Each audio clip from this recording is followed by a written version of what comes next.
also have issues with it. I mean, this happens. This has happened before. People push the wrong number and don't recognize they have the money. They just don't recognize it. So, as I understand all these kind of issues that are out there.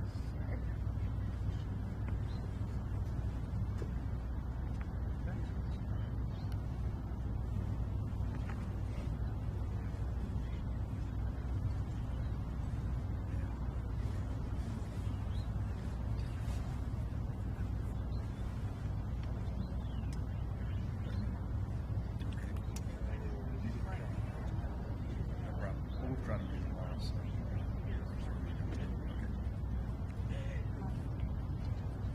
Thank you. I appreciate it. Thanks.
statement outside.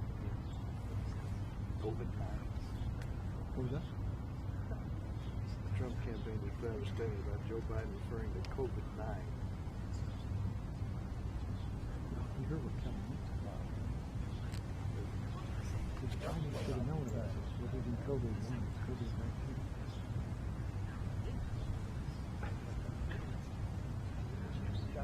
We're all learning about these things. We're all learning about it. It's education.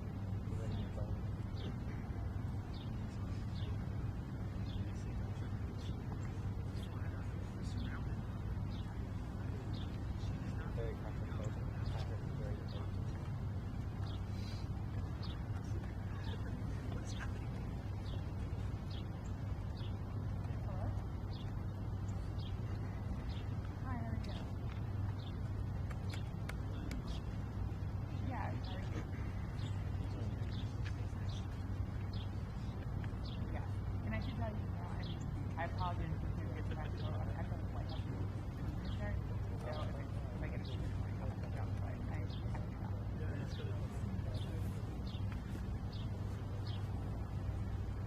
Okay.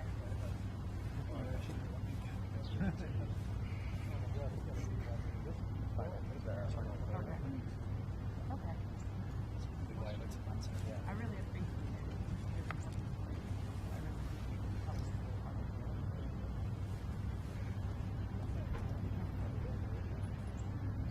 All right, great. And if you end up getting any, you might want to just call me and I'll pick up a phone. Kind of when you leave. All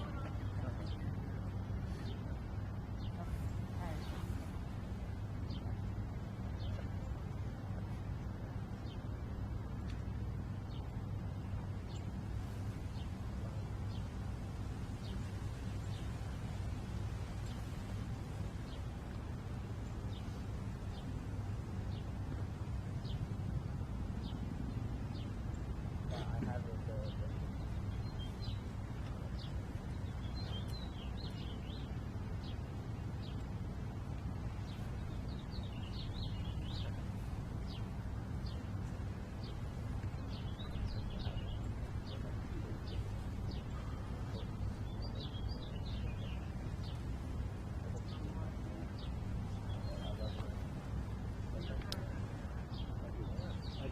I can put this on my head.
Let's see what's the over and under on the time. Well, 5:40 now. Maybe 6.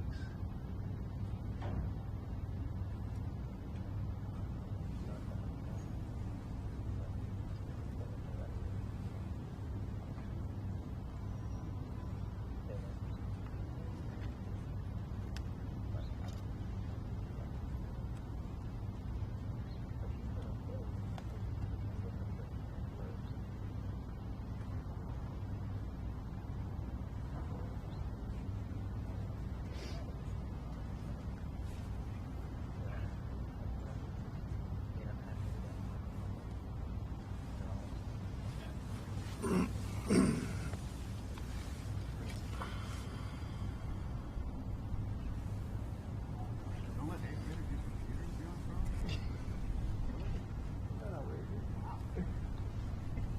I don't know whether How'd you you're find way that? ahead of your time or way Oh behind. yeah, I meant to reply to that. How'd you find that cover?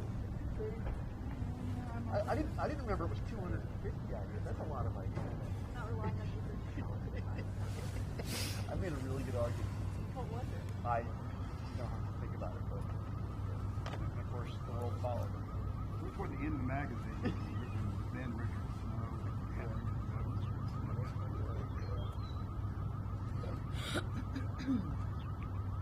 I saw that George on the covers. Yeah, were you out here the other day, John? Pardon me? Were you out here the other day? Yep. How did they pass around a mic or something? Or No, that's why these are here. so you just shout? Speak loudly. New York Post.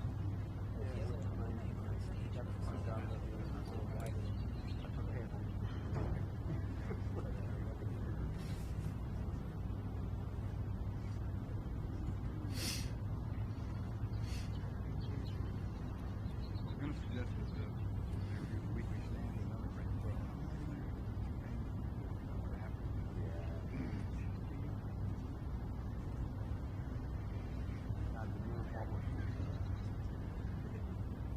I was at that anniversary.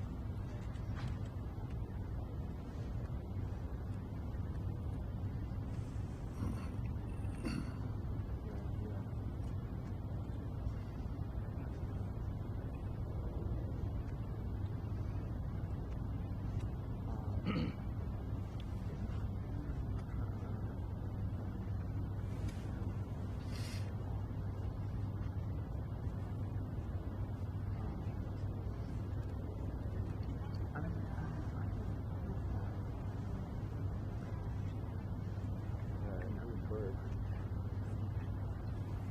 Let me do that.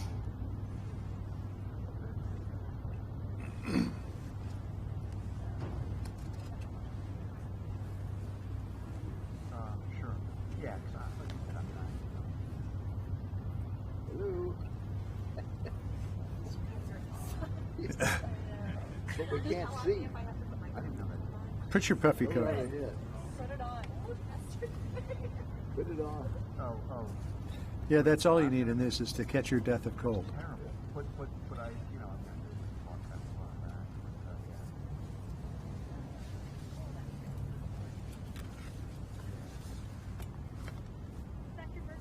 I know. It was really lame. But tell me, like,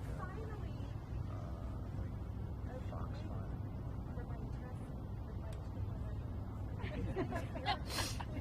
So, yeah. But let's just make sure it's on the page. And I know that they'll say we can do stuff. So,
going to get cold here real fast. It already is.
I just saw him in there wondering.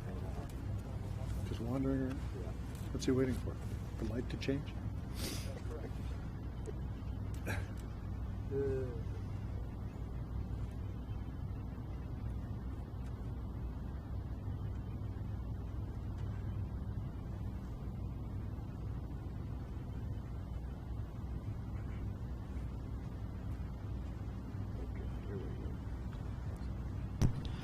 Ladies and gentlemen, the President of the United States, accompanied by the Vice President of the United States.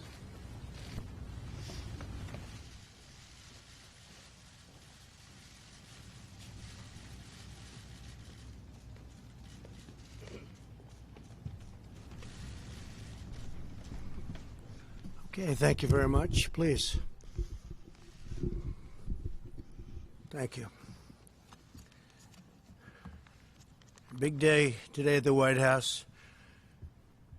All of American society is engaged and mobilized in the war against the invisible enemy. While we must remain vigilant, it is clear that our aggressive strategy is working, and very strongly working, I might add. New cases are declining throughout the New York metropolitan area. Cases in the Detroit and Denver metro areas are flat. Washington, D.C., Baltimore, Philadelphia, and St. Louis are showing great signs of progress, and new cases in Houston and New Orleans are declining. The battle continues, but the data suggests that nationwide we have passed the peak on new cases. Hopefully that will continue, and we will continue to make great progress. These encouraging developments have put us in a very strong position to finalize guidelines for states on reopening the country, which we'll be announcing. We're going to be talking about that tomorrow. We'll be having a news conference tomorrow sometime during the afternoon. We're going to be announcing guidelines, and we'll be talking about various states, and it's very exciting. It's been a horrible time to see such death and destruction, especially when you come out of what was the greatest economy in the history of the world. The greatest. There's never been an economy like what we had produced, but we'll produce it again. And I think we'll produce it again very fast. The medical and healthcare advances we've made are critical to our continued progress. We've rapidly developed the most expansive and accurate testing system anywhere in the world, and have completed more than 3.3 million tests. To date, we have authorized 48 separate coronavirus tests, and the FDA is working with 300 companies and labs to widen our capacity still further. Today, Abbott Labs announced that it has developed an antibody test that will determine if someone has been previously infected with the coronavirus and potentially developed immunity. It's a great test. The company says these tests could be available to screen up to 20 million people in a matter of weeks. My administration is also distributing vast amounts of medical supplies to states across the country through Project Airbridge, which has been an amazing success. We have completed 44 flights, and these are flights of very, very large airplanes, massive cargo planes. 44 flights of critical supplies as of today, and an additional 56 flights scheduled in the near future. We have some very brilliant people working on this. It's logistically incredible what they've done. And we've also been working on this with the military. And these people have been, the genius of all of them together has been incredible to watch. In total, through all channels, the federal government has developed and delivered 39.4 million N95 masks, 431 million gloves, 57 million surgical masks, and 10.2 million gowns. We ordered 500 million masks, and they'll be coming shortly. And we've distributed 100 million masks. Following our use of the Defense Production Act, GM announced that its first ventilator has come off the assembly line in Kokomo, Indiana. Great place. They did it in 11 days from start to finish, a remarkable testament to the ingenuity of the American worker. GM will ship over 600 ventilators this month alone, with thousands more to come, and we have other companies doing something similar. And I think they said that there's a brief clip that we have of General Motors sent to us by General Motors, and I think they might be wanting to play that for your benefit. Please.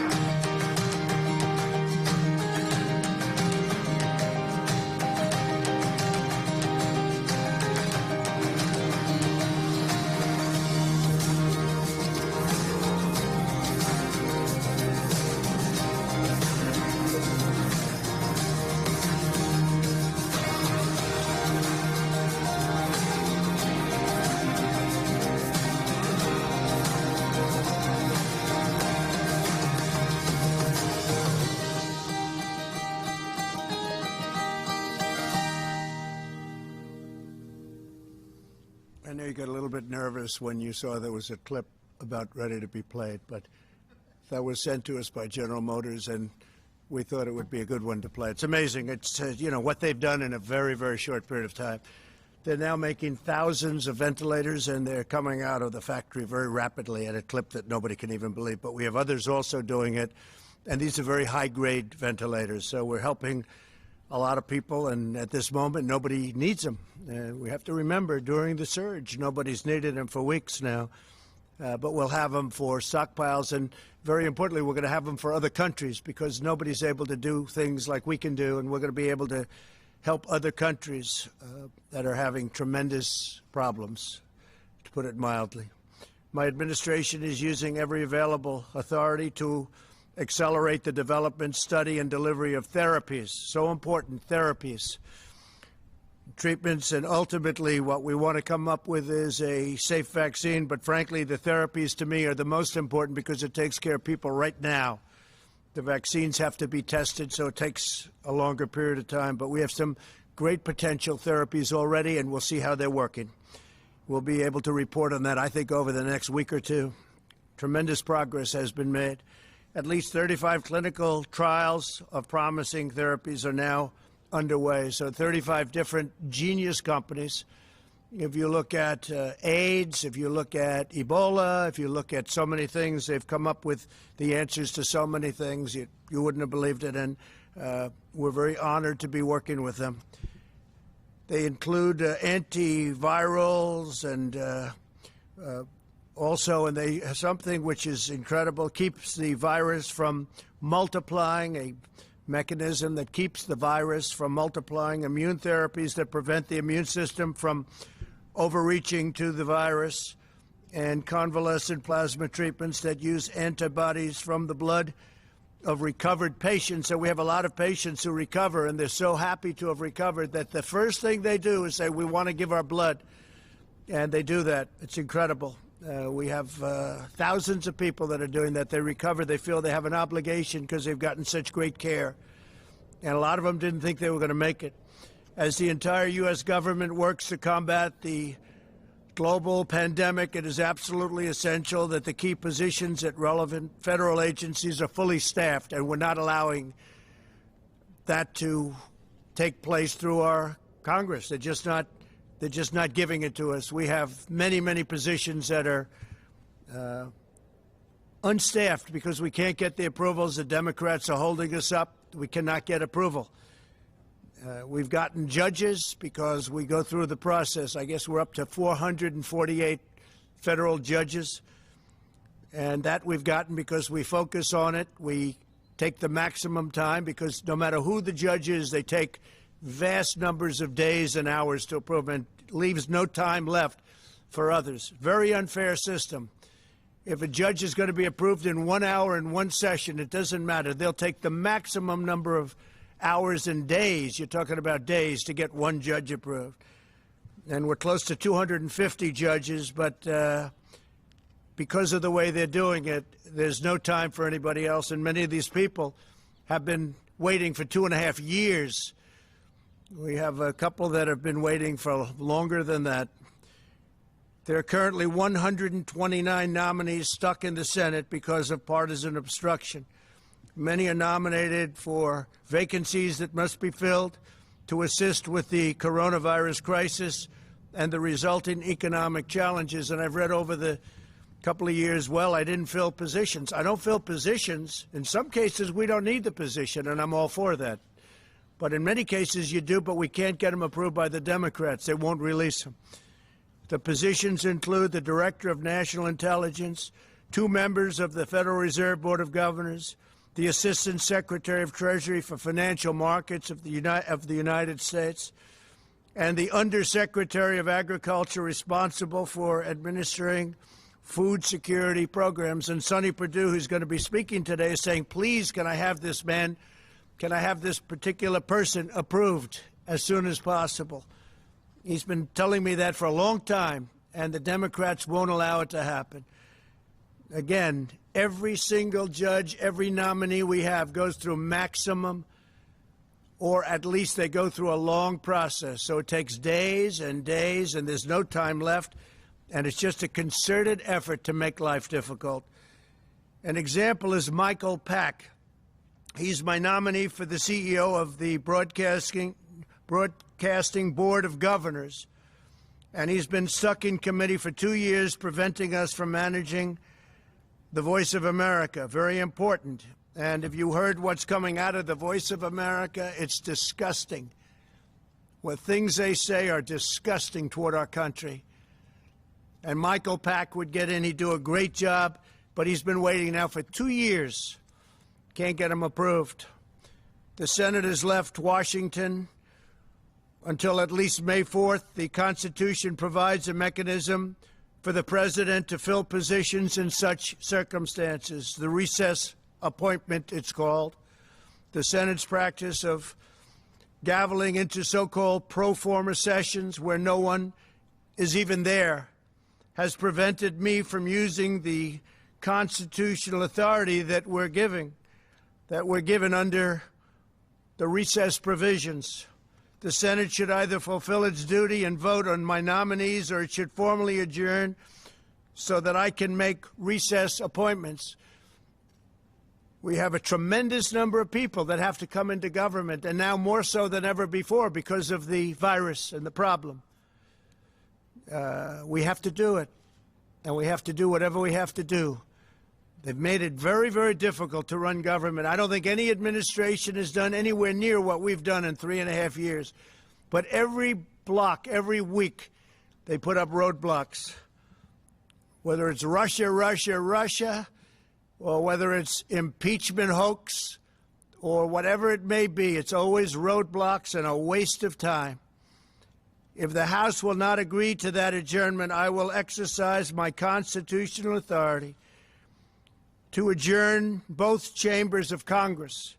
The current practice of leaving town while conducting phony pro forma sessions is a dereliction of duty that the American people cannot afford during this crisis. It is a scam what they do.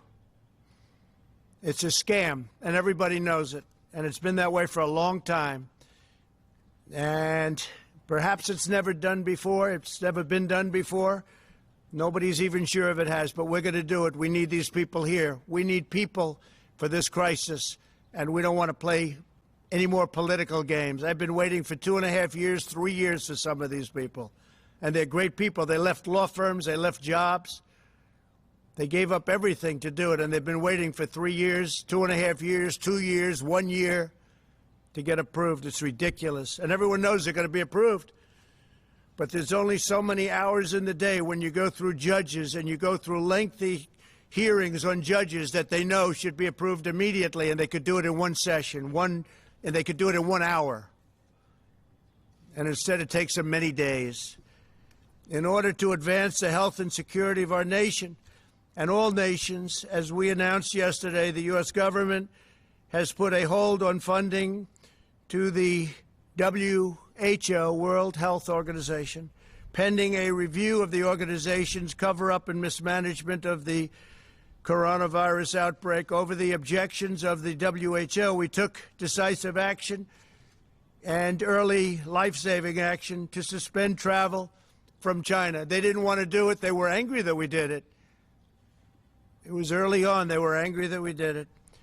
Took them a long time to realize what was going, but I have a feeling they knew exactly what was going on. Tragically, other nations put their trust in the WHO, and they didn't do any form of ban. And you see what happened to Italy. You see what happened to Spain. You see what happened to France. WHO's guidance had failed to control their borders at a very crucial phase, quickly unleashing the contagion around the world. That was a horrible, tragic mistake, or perhaps they knew. I'm sure they didn't know the gravity of it, but perhaps they knew. Because if they knew the gravity, that would be an even worse offense. To ease the economic pain of millions of American families, we've now processed $300 billion in loans to more than 1 million small businesses through the Paycheck Protection Program. This action has saved millions of American jobs. It's been an incredible success, and they want to replenish it now, but again, the Democrats don't want to do that. This is money that goes to the workers of our country. Phase 1 was $350 billion, and now Phase 2, we want to do $250 billion. This goes to workers, and it goes to small businesses, so we can save all the small businesses around our nation. Mike McFarland from Nebraska recently said this historic relief has been a godsend for his small factory and the 136 Americans who work there. Save those jobs.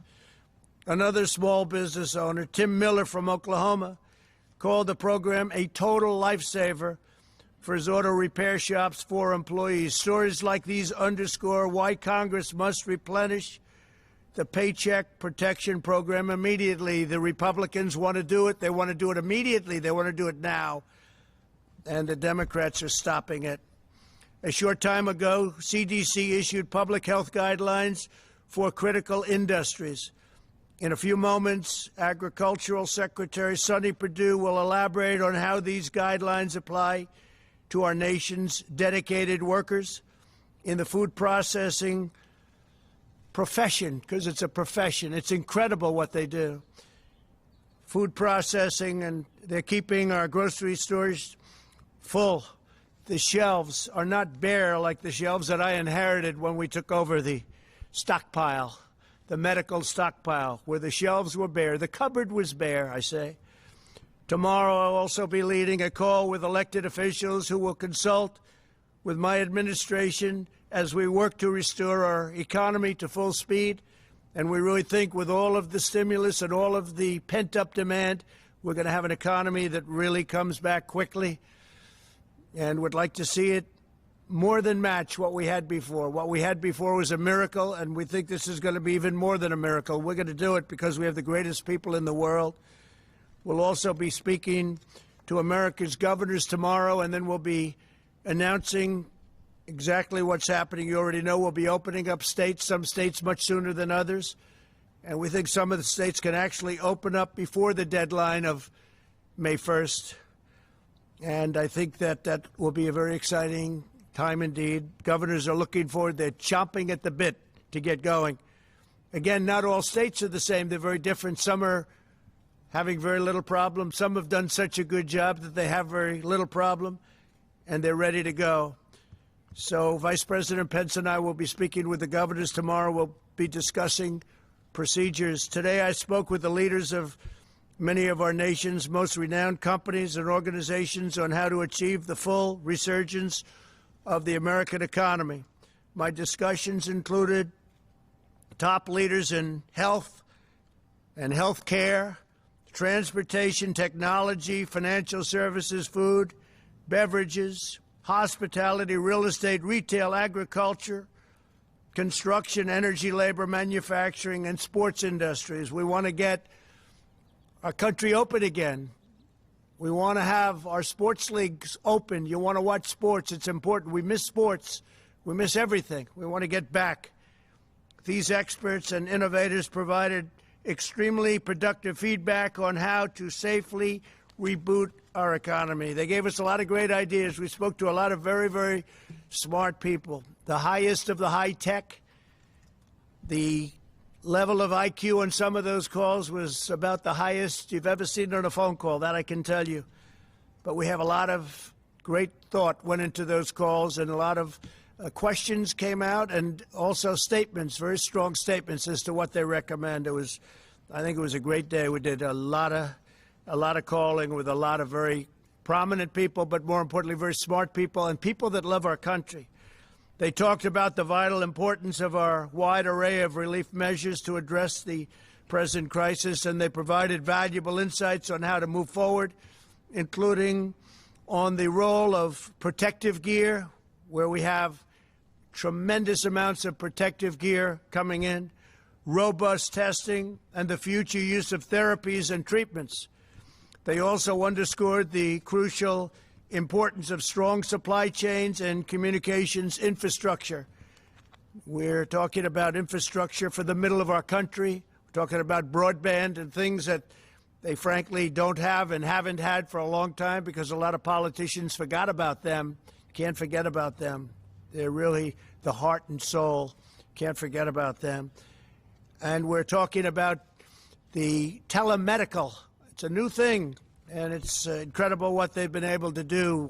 This is an industry that's just growing, but it's grown by leaps and bounds over the last 5 weeks. People are learning so much. Without the ability to see a doctor, they're learning so much, and a lot of good things are happening. That's something that's really, going forward, I think going to be very important for our country. As we've seen throughout our proud history, America is never greater than when our people are working in unison toward a common goal. That's what's happening right now. We'll go ahead, we'll forge an even brighter future today than we had, and we'll be, along with other nations, hopefully, we're working with other nations, we'll be the comeback kids, all of us, all of us. It's incredible what's going on. I'm very proud of the people of this country. I'm very proud of the people I spoke to today. These are truly great, brilliant people, and we've gained tremendous insight. So tomorrow's going to be a very big day. We're going to be speaking with the governors. We'll have some information on some openings. And again, we'll have some openings that will exceed our expectations, and they'll be safe, they'll be strong, but we want to get our country back. We want to get our country back, and we're going to do it, and we're going to do it soon.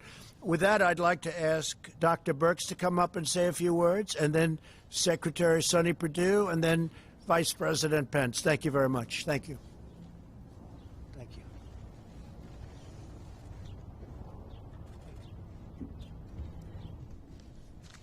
Thank you, Mr. President, and thank you for summarizing the states and what we're seeing. So over the last 5 to 6 days, we've seen declines in cases across the country, and this has been very reassuring for us. At the same time, we know that mortality and the fatalities that we're facing across the United States continue. We know the number of people who are still in the hospitals, in the ICUs, and we want to continue to recognize the healthcare workers who are on the front lines and really recognize how low the United States case fatality rates are compared to other countries. And this is really due not only to our technology, but how that technology is utilized to save lives.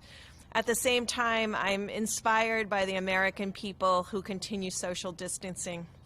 These cases continue to decline because of the strong work of the American people. Also wanted to let you know that we do have 9 states that have less than 1,000 cases and less than 30 new cases per day. So we're looking at states and metro areas as individual areas. We talked before how each of these curves are different. Each of the cases experiences are different. We have some states like California and Washington State, Oregon, that never really had a peak because of so much work that their populations did to decrease and keep the new cases down. So each of these individual states and individual metros are being studied very specifically. I do want to highlight, and we are remaining concerned, and we've been having discussions with Rhode Island. Rhode Island and Providence are in a unique situation. First, they had increasing cases from the New York City area, and now they have new increasing cases from the Boston area. They're caught between 2 incredible hotspots in the country. They're doing an extraordinary job. They're caring for the individuals in the front lines, but Providence continues to have new cases.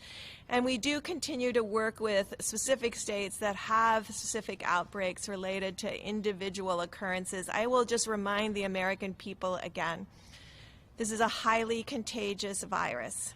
Social gatherings, coming together, is there always a chance that an asymptomatic person can spread the virus unknowingly. No one is intending to spread the virus. We know if you are sick, you will stay home. But to all of you that are out there that would like to join together and just have that dinner party for 20, don't do it yet. Continue to follow the presidential guidelines. We really appreciate the work of the American people. We see as a country we're improving. We see as metro areas we're improving. We see as communities, as counties, and as states we're improving. But that also still requires everyone to continue to social distance. And in the end, we do have states that have very few cases and very few new cases. And so these are the ones the President is referring to that have been silent, relatively silent throughout this epidemic and pandemic that many of us have faced.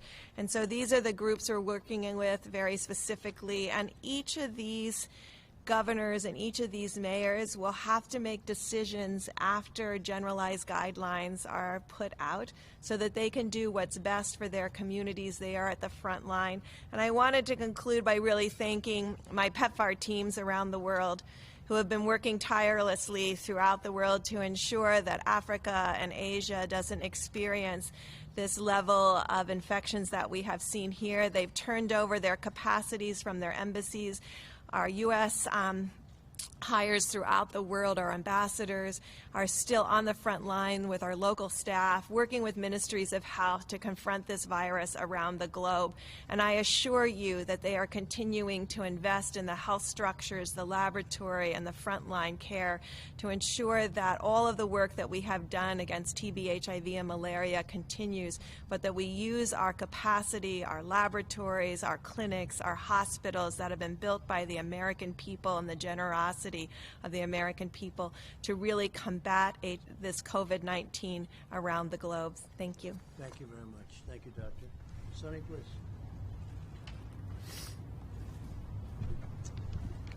Thank you, Mr. President, for the opportunity to be here with you today. And I want you to know it's an honor to represent you in leading the Department of Agriculture and represent the constituency who are crucial in maintaining our nation's food security, enabling us to keep food on the table of our American families not only just food, but wholesome and safe food as well. I'd like to start my remarks today by echoing what my colleagues at the CDC have been saying regarding the health and safety of our essential employees across the United States. CDC's provided strategies there that aimed at helping our most critical workers, both in healthcare and in food processing, to quickly and safely to return to work after potential exposure to COVID-19, provided those workers are symptom-free. And this guidance will help these critical industries in the food sector protect the health and safety of essential workers while keeping critical functions working throughout the COVID-19 response. As we know, any employee who develops symptoms while on the job should go home immediately, and the interim guidance is in line with CDC's recommendations for healthcare workers caring for those sick with COVID-19. So we appreciate the dedication and commitment of all the brave men and women working to keep their communities fed, and we will continue to work with the CDC to keep those individuals as safe as possible during these challenging times. In that vein, there's been a lot happening this week as COVID-19 is impacting food processing facilities, as you know. For Americans who may be worried about access to good food because of this, I want to assure you the American food supply is strong, resilient, and safe. And in fact, our food supply chain has shown tremendous agility in shifting production and logistics so suddenly from restaurant and institutional settings to retail settings. To all the employers out there in this sector, it's critical that you follow CDC guidelines and guidance and best practices to keep all of your employees and people safe and healthy. To employees and local public health officials advising them, the CDC has issued guidelines on how to mitigate a situation if you have a positive case in one of your facilities. We need our local health authorities and our state health authorities to do everything they can to balance the demand of keeping our facilities operational and our critical industries going, while at the same time keeping the health and safety of employees as a top priority, as well as our communities. So I want to also take this time to thank all of our critical, essential food supply chain workers. The entire country is counting on these patriotic individuals by doing the work in our food supply chain. These dedicated workers include, obviously, farmers and producers, but also processors, truckers, and grocery store workers, as you know. America's depending on what you have, the food we need to feed our families, and you're the ones who are making that happen. Thank you. As an entire nation, we're truly thankful for the work you're doing, and we recognize that you are the true patriotic heroes during this national emergency, along with our healthcare workers. So before I sign off here, Mr. President, I want to remind you and all of us of one more thing. In the United States, we have plenty of food for all of our citizens. I want to be clear. The bare store shelves that you may see in some cities in the country are a demand issue, not a supply issue. The way food is prepared and packaged to be sold in a restaurant or a school is significantly different than the way it's packaged for you to buy in the grocery store. Our supply chain is sophisticated, efficient, integrated, and synchronized, and it's taken us a few days to relocate the misalignment between institutional settings and grocery settings. But that does not mean that we don't have enough food in this country to feed the American people. You might think of it as an interstate when it's flowing along well, and you have a crash at one place, it backs up, and that's what's happened in the food supply chain, but we're working through that. Yet through all this, our food supply chain has proven to be very resilient, just like American people. To the extent we have challenges, we have and continue to need to work through it all together, and we can and we will get through this with a whole of American approach, Mr. President, the critical partnership between state and local health officials, management of companies, and the employees, and we will meet any challenges we face by working together. Thank you, sir, for the opportunity. Thank you very much. And before the Vice President comes up, I just wanted to say, speaking of Sonny, China has paid us billions of dollars, many, many billions of dollars in tariffs, which we've distributed some to the farmers because they were targeted. We have many billions of dollars being held by Sonny, and I've told him to distribute much of that money to the farmers. Our farmers were targeted, and now they're benefiting by the amount that they were targeted. And we are very honored to do that. And, Sonny, you're going to start that process very soon. You'll let the farmers know. Nobody can take advantage of our farmers. So we have a lot of money that we've taken in from China. We're going to be distributing that money from Sonny to the farmers. And there's tremendous money over and above that. That money was paid directly into the Treasury of the United States. This has never happened to China before. They never gave us 10 cents. Now they're paying us billions of dollars, and we appreciate it. So thank you very much, Sonny. Great job. Please. Mike, please.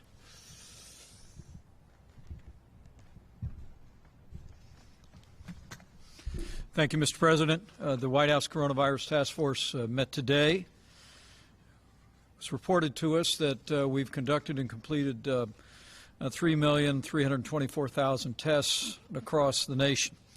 More than 619,000 Americans have tested positive. But as you reflected yesterday when we welcomed coronavirus survivors here to the White House from across the country, some more than 45,000 Americans have fully recovered. Sadly, we mourn the loss of more than 27,000 of our countrymen. Our hearts are with their families and with the families of all of those that continue to struggle with the serious consequences of this illness. But as Dr. Birx just reflected, despite the heartbreaking losses, we're getting there, America.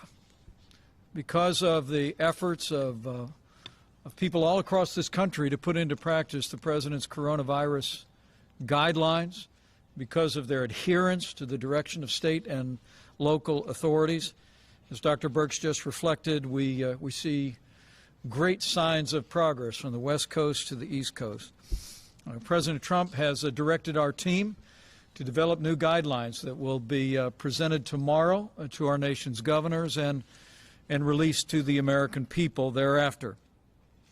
The American people will be encouraged to know that as we stand here today, 24% of the counties of this country have no reported coronavirus cases. In fact, half of the states in America have less than 2,500 cases per state. This is a great tribute to the efforts by the people of those communities. But as the President suggested, when we unveil the guidelines that the team has been working to present tomorrow to our nation's governors, we're going to reflect on the fact that, as the President said, there will be areas of the country that will require continued mitigation and strong efforts, and there will be other areas of the country that will be given guidance for greater flexibility. And the President has so directed our team. When we think of more than 619,000 Americans having tested positive, more than 45,000 having recovered, we wanted to announce today that the FDA recently announced efforts to facilitate the development and access to convalescent plasma. Mr. President, you've spoken about this. People who have recovered from the coronavirus have antibodies in your bloodstream that can attack the virus. The Mayo Clinic today is working with the Red Cross to make sure that coronavirus patients have access to the convalescent plasma treatments, and over 1,000 institutions across America have already joined this program. And we want to urge every American who has recovered from the coronavirus for at least 2 and preferably 4 weeks to contact your local blood or plasma donation center and arrange to donate. It's one more way that the American people can do their part and step forward, and thousands have already done so, and we know that tens of thousands will join them. On the subject of supplies, Mr. President, I'll be very brief because you detailed a great amount. As the President mentioned, the air bridge has completed 44 flights, 56 more are scheduled. But on the subject of facial masks, which are so important for the protection of critical infrastructure, I'm pleased to report that the average daily delivery through the commercial network through our air bridge is 22 million facial masks coming into the marketplace. The average inventory in the network over a 7-day period is 80 million masks. And FEMA is actually working as we speak to move facial masks to priority infrastructure, food supply, first responders. There'll be 6.5 million masks that go out before the end of this week, an additional 20 million before April the 20th, and then we'll be adding 6.5 million each and every week. At the President's direction, we're going to ensure that all of those that work in food supply, all of those first responders, have access to masks, and we're increasing those every day. Finally, I know I speak for the President when I say how proud we are of all of our healthcare workers across the country, and how proud we are of the men and women in uniform, our medical professionals who have been deployed across the nation, literally by the thousands. In fact, as we stand here today, 576 doctors, nurses, and other military medical professionals have been deployed to 13 hospitals across the nation, 10 in New York, and 1 in Connecticut, Texas, and Louisiana each. And as the President reflected a few days ago, because we happily did not have the demand on the Javits Center and on the comfort in New York City, at the President's direction, we have deployed doctors and nurses from those 2 facilities to hospitals. In fact, the President and I were just speaking to Mayor de Blasio just before we came out, and he expressed his great admiration and appreciation for the relief that these medical military personnel have provided to incredibly dedicated people in our hospitals. 258 medical personnel just yesterday were deployed off the ship and out of the Javits Center into New York. With that, Mr. President, I'll step aside, but it's remarkable to think of all that we've accomplished over the last month since you first issued the presidential guidelines for America. The truth is, because of what the American people have done over the last 30 days, we are slowing the spread. We are ensuring that every American family would have access to the health care that we'd want any member of our family to have, with the greatest health care professionals in the world. We're saving lives, and we're healing our land. And so we want to thank the American people for all you have done. And tomorrow we'll be presenting a new guidance to the governors of this country about how we build on our progress and reopen America in a safe and responsible way. Thank you, Mr. President. On the recess appointments, Mr. President, if I could. Mr. President. Steve, please. You mentioned the possibility of adjourning both chambers of Congress. Could you explain what you meant by this? Very simple. If they don't act on getting these people approved that we need, because of we need them anyway, but we especially need now because of the pandemic, we are going to do something that will be something I'd prefer not doing, but which I should do, and I will do if I have to. Caitlin, go ahead. For you. One, on a call with business leaders today, they said testing has got to be ramped up significantly before they feel comfortable reopening their stores, their restaurants, and whatnot. Isn't that what health officials and state governors have been? It's what I want to. We have great tests, and we want the states to administer these tests for the most part, but we're standing behind them. We have great tests. We've done more testing now than any country, as you know, in the world by far. We have the best tests of any country in the world. Nobody has the quality of tests. If you look at Abbott, what they've come up with in a short period of time, they've been incredible. Roche has been incredible. We have the best tests in the world, and we will be working very much with the governors of the states. We want them to do it. We're not going to be running a parking lot in Arkansas. We're not going to be running a parking lot where you have a Walmart, which has been great, by the way. Walmart has done a fantastic job, but where you have a testing center and running that from Washington, D.C. The states are much better equipped to do it. But we'll be working with the states. We're standing behind the states. We're going to work very closely with the governors in terms of that, getting additional equipment. It used to be 3-4 weeks ago, 2 weeks ago, could we get more ventilators, right? And we got them ventilators, and you don't hear that anymore. It's been pretty amazing what we've been able to do. Yeah, go ahead, John. A lot of those testing centers are still for first responders, healthcare workers who have symptoms only. When is it going to be widespread enough to where these companies can feel comfortable being open? Well, I think the companies will determine that, and the governors will determine that, and the federal government will do. And if we're not happy, we'll take very strong action against a state or a governor. If we're not happy with the job a governor's doing, we'll let them know about it. And as you know, we have very strong action we can take, including a close down. But we don't want to do that. We're working with the governors, and we're working closely with the governors. The relationship has been very good.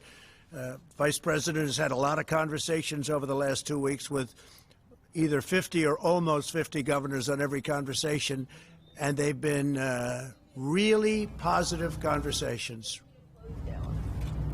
We have the right to do whatever we want, but we wouldn't do that. But no, we would have the right to close down what they're doing if we want to do that.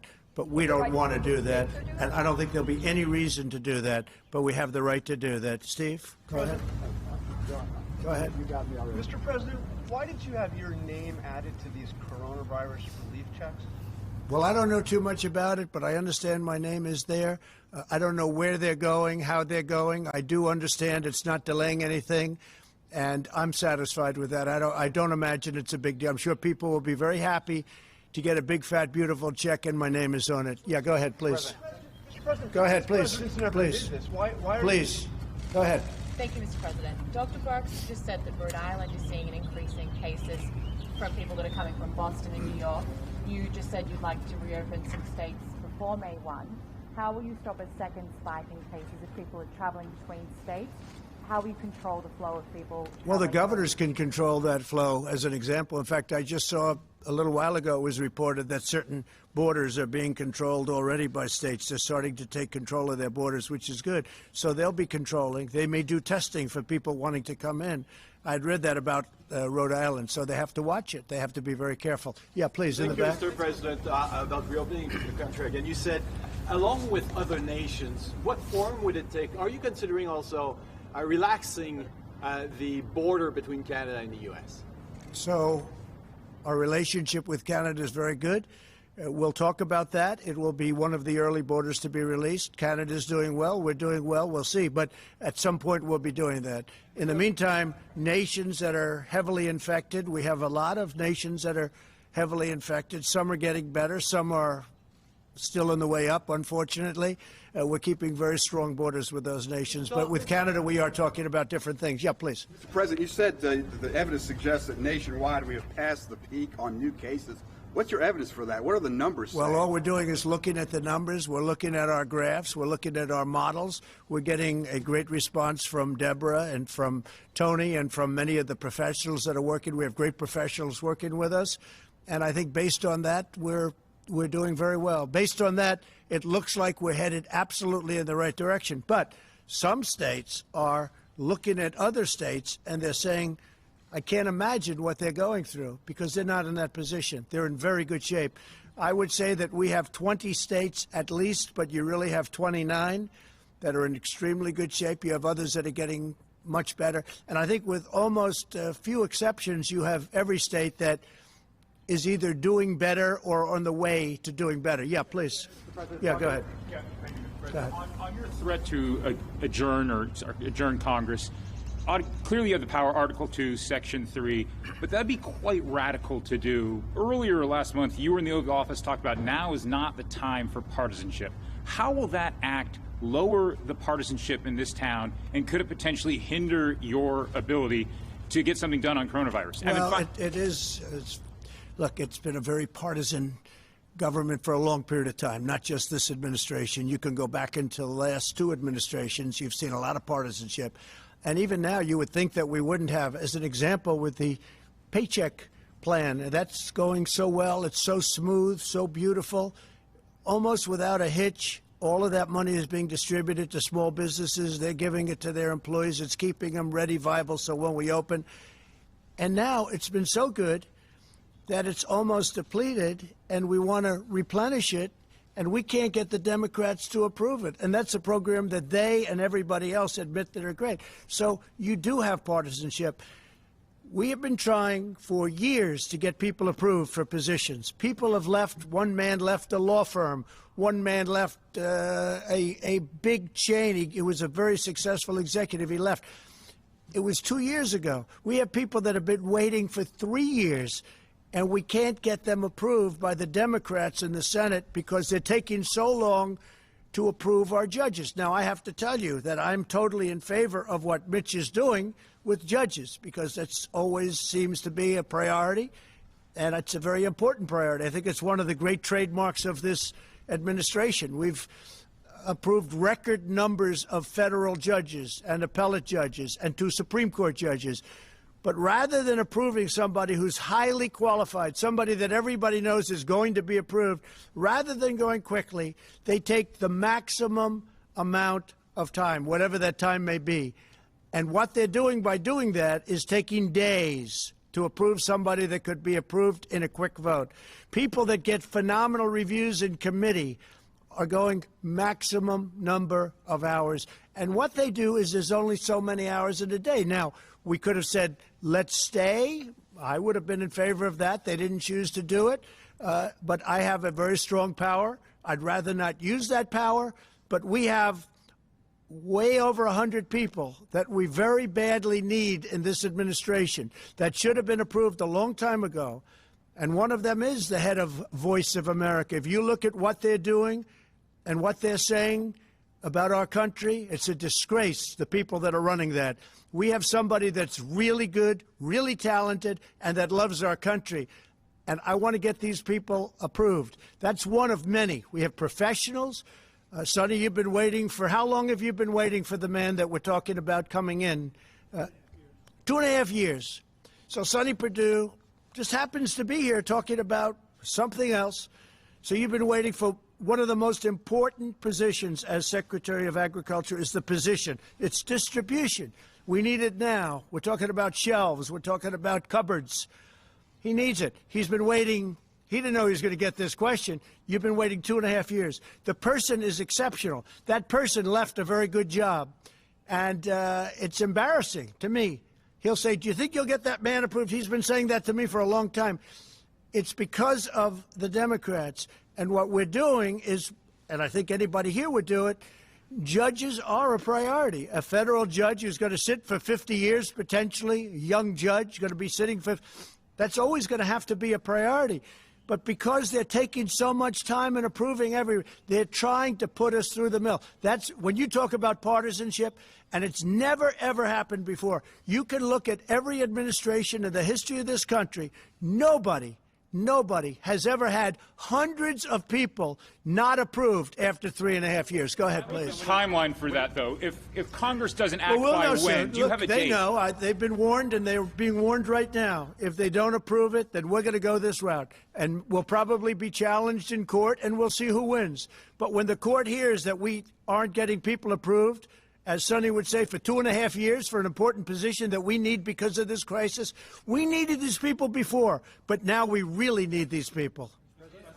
When you talk about, back to the numbers for a second, when you talk about the numbers, the jobless claims are going to come out tomorrow. It's likely around 5 million more Americans putting their names in for unemployment benefits, but yet there are still a couple thousand people as well dying a day because of coronavirus. When you talk about opening up the American economy, or at least in parts now, how do you balance that decision out given both of those figures?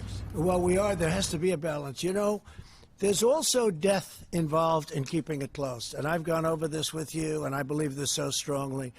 When you look at mental health, when you look at suicides, suicide hotlines which are exploding, people losing their jobs, when you look at drugs and people that didn't take drugs and now they're becoming drug addicted because they're going through a problem, they have no job, they have no money coming in, other than the money we're getting them. We've opened up the coffers to a large extent. We're helping people. This is why I wish the Democrats would help us a little bit with it, because they should. It's purely partisan what they're doing, and it's bad for our country. But you know, there is death by having this strongly closed country. We have to get back to work. With all of that being said, we're going to start with states and with governors that have done a great job, and they're going to open it up as they see fit, and we're going to be right behind them, and we're going to be working. We're going to be supplying them with things if they don't have them. We want them to have them. We're going to be helping them with ventilators after this is over so that they can't say, oh, the federal government. We want them to have, they've had a lot of options. Many of the governors have had a lot of options over the years to buy ventilators. They didn't choose to do it. So we're going to be helping them to fill up their stockpiles. We're going to have plenty. And as I said, I'm very proud to do it. We're going to be helping other nations. We're going to be helping Italy, Spain, France, other nations. And we're going to be helping them strongly. I think Russia is going to need ventilators. They're having a hard time in Moscow. We're going to help them. We're going to help other countries that need ventilators. We're going to have a lot. You see it with General Motors. You see it with other companies that are producing. We're going to have hundreds of thousands of ventilators, and it's a great thing to have. Yes, in the back, please. Is anybody freezing? You know, it's very cold out here, so we can leave early, right? Okay, a couple of more. Go ahead, please. Thank you, Mr. President. Why do we have 20% of the world's deaths from the coronavirus and we're only 4% of the world's population? Well, you don't know what you have. Do you think you're getting honest numbers from some of these countries? Do you really believe those numbers in this vast country called China, and that they have a certain number of cases and a certain number of deaths? Does anybody really believe that? Here's the story. We report everything. We're reporting the cases, and our reporting is good. We're reporting every death. In fact, I see this morning where New York added 3,000 deaths because they died, and they're now saying, rather than it was a heart attack, they're saying it was a heart attack caused by this, so they're adding. If you look at it, that's it. And everything we have is documented, reported. And what they are doing is, just in case, they're calling it this, and that's okay. That's okay. But we have more cases because we do more reporting. We have more cases because everything is down. But does anybody really believe the numbers of some of these countries that you've been watching and you've been reporting on, and then it's like they didn't have the big thing? There have been some really, really bad, heavily in really some countries that are in big, big trouble, and they're not reporting the facts. And that's up to them. All I know is we report the facts, and we're a country that's getting better. John, go ahead. Mr. President, multiple sources are telling Fox News today that the United States government now has high confidence that while the coronavirus is a naturally occurring virus, it emanated from a virology lab in Wuhan, that because of lax safety protocols, an intern was infected, who later infected her boyfriend, and then went to the wet market in Wuhan, where it began to spread. Does that correspond with what you have heard from officials? Well, I don't want to say that, John, but I will tell you more and more we're hearing the story, and we'll see. When you say multiple sources, now there's a case where you can use the word sources, but we are doing a very thorough examination of this horrible situation that happened. Go ahead, please. In your many conversations with President Xi, Mr. President, did you ever discuss with him State Department concerns about lax safety protocols that had been reported to the State Department from the embassy in Beijing about that laboratory? I don't want to discuss what I talked to him about the laboratory. I just don't want to discuss it. It's inappropriate right now. Please, go ahead in the back. Tim Alvia from Channel 9 Australia. There have been calls in our country for Prime Minister Scott Morrison to make funding for WHO conditional on reforms to the organisation. Wanted to get your thoughts on that, and if you had any advice for Mr. Morrison. Look, I feel very badly about the World Health Organization, but it's been a tool of China. It's been, as I say, totally China-centric. You take a look at everything that's happened, they've been wrong. I was all for it at the beginning. What do I know? I walked in, I said, World Health Organization, isn't that wonderful? And then you start to see all the mistakes. They didn't want us to close our borders to China, to Wuhan. Specifically, they didn't want our borders closed. You take a look, Mike was there, we're all there, and they're criticizing me for closing the border. I did that very early. By the way, I did that very early while Nancy Pelosi was trying to have in San Francisco parties in Chinatown because she thought it would be great. She wanted to show that this thing doesn't exist. These are people, I'll tell you, we have some politicians on the other side that don't know what they're doing. If you look at timelines, you got to look at some timelines. But the World Health Organization, just like the World Trade Organization, I'm telling you, I call them, they have been treating the United States for decades so badly, and they've been so in favor of China. China took off when it joined the World Trade Organization because of what's happened. Think of it. They're considered a developing nation, and because they're and we're not. Well, we're a developing nation, too, in my book, okay? We're developing, too. But the fact is, we have been treated so badly by these organizations, and believe me, I'm looking at that one too. We're winning a lot of lawsuits right now that we never won before in the past. We're winning a lot of money that we never won in the past. That's with the World Trade. But with the World Health Organization, what's happened there is a disgrace. Here's the other thing. We pay $400 to $500 million a year. China's paying $38, $39, and $40 million a year.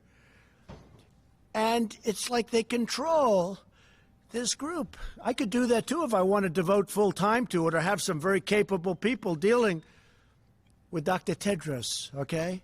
I could do it too. I could do very well with that. But there's something going on. There's something going on that's very bad. Now, the $500 million that we save, we're going to make a determination over a little period of time. But they're going to either have to make massive changes. I don't even know if they're going to be able to do that. Or we're going to give money to people. We want to help people. You know what we do in Africa with AIDS? People have no idea what we do. And the money we spent. We were talking about it the other day, Doctor. We are spending billions of dollars to help people. In the case of one that Dr. Birx is very much involved in, AIDS, billions of dollars. And you know what? It's a great thing. Nobody talks about it. Nobody gives us credit. We do that, and we do it very directly. But we're spending billions of dollars to help people live, and all over the world. But we're spending $500 million to the World Health Organization, and there's something very bad going on. And you know what? I've gotten very much involved. It's been going on for a long period of time, and we don't want to be the suckers anymore. So it's cold out. We will talk to you tomorrow. Big day tomorrow. Very big day. Thank you. President, if Dr. Tedros is removed, would you change your mind? That's a good